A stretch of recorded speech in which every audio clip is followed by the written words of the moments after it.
அஸ்ஸலாமு அலைக்கும் வரஹ்மத்துல்லாஹி வபரகாத்துஹு.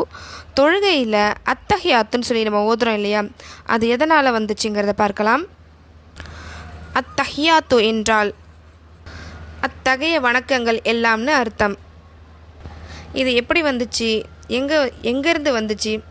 இது அல்லாஹ்வின் தூதர் ஸல்லல்லாஹு அலைஹி வஸல்லம் அவர்கள் மிஅராஜ் இரவில் அல்லாஹ்வை சந்திக்கும் போது நடந்த உரையாடல் இது.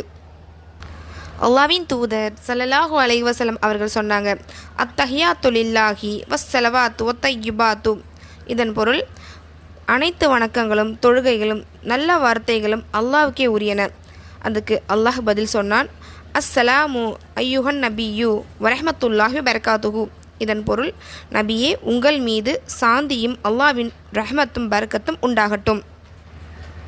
திருப்பி அல்லாஹ்வின் தூதர் அவர்கள் சொன்னாங்க, அஸ்ஸலாமு அலைனா வ அலா இபாதில்லாஹி ஸாலிஹீன். இதன் பொருள், எங்கள் மீதும் அல்லாஹ்வின் மீதும் நல்லடியார்கள் மீதும் சாந்தி உண்டாகட்டும்.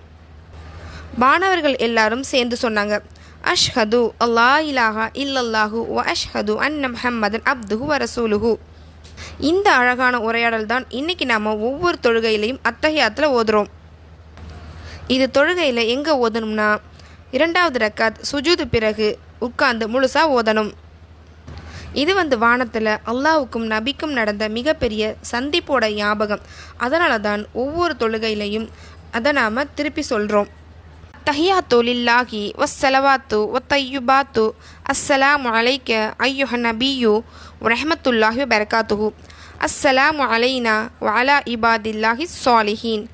அஷ்ஹது அல்லா இலாஹா இல்லல்லாஹு வ அஷ்ஹது அன்ன முஹம்மதன் அப்துஹு வ ரசூலுஹு.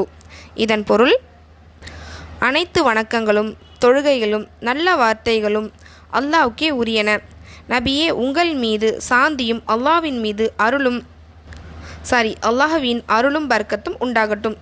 எங்கள் மீதும் அல்லாஹ்வின் நல்லடியார்கள் மீதும் சாந்தி உண்டாகட்டும். வணக்கத்திற்குரியவன் அல்லாஹ்வை தவிர வேறு யாரும் இல்லை என்று நான் சாட்சி சொல்கிறேன். மேலும் முஹம்மது நபி ஸல்லல்லாஹு அலைஹி வஸல்லம் அவர்கள் அல்லாஹ்வின் அடியாரும் தூதரும் ஆவார்கள் என்று நான் சாட்சி சொல்கிறேன்.